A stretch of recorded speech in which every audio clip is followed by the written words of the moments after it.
ఈరోజు మనం కౌటిల్య అర్థశాస్త్రంలో రెండో అధికరణము అధ్యాయం 9 గురించి తెలుసుకోబోదాం. అందులో ప్రకరణం 27 ఉద్యోగులపై పర్యవేక్షణ.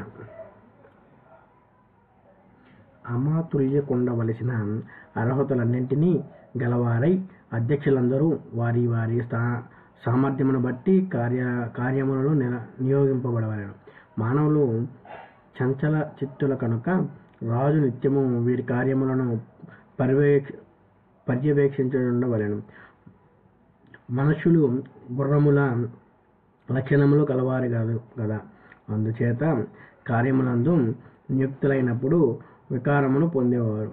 కనుక అతడు కార్యముల విషయములలో కార్యకర్త, కార్యశాఖ, ప్రదేశము, కాలము, కార్యస్వభావము, పెట్టుబడి, లాభము అన్నింటినీ తెలుసుకునేవారు.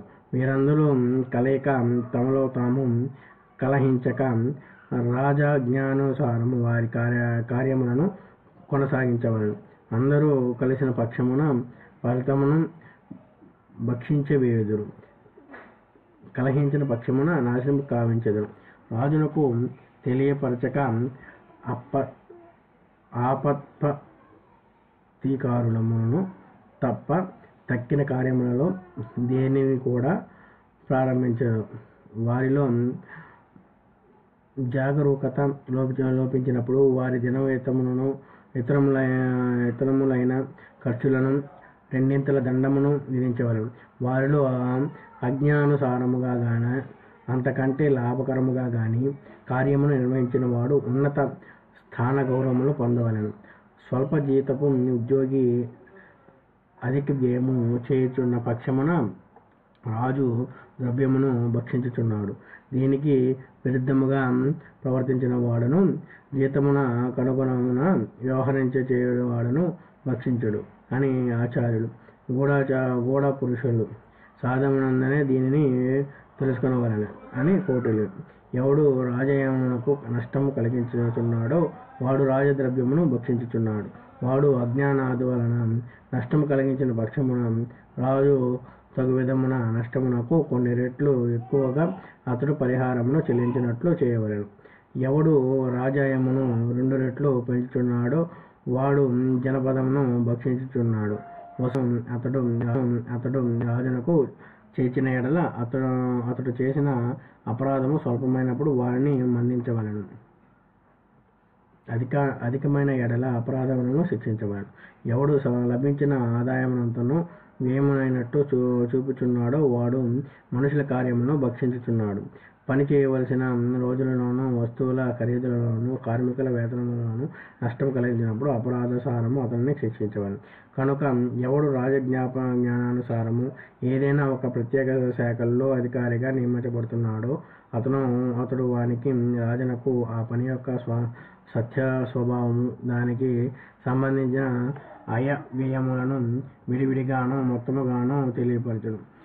మూలహారుని, తాదాత్వికుని, కదరుని అతడు ప్రతిషేధించవలెను.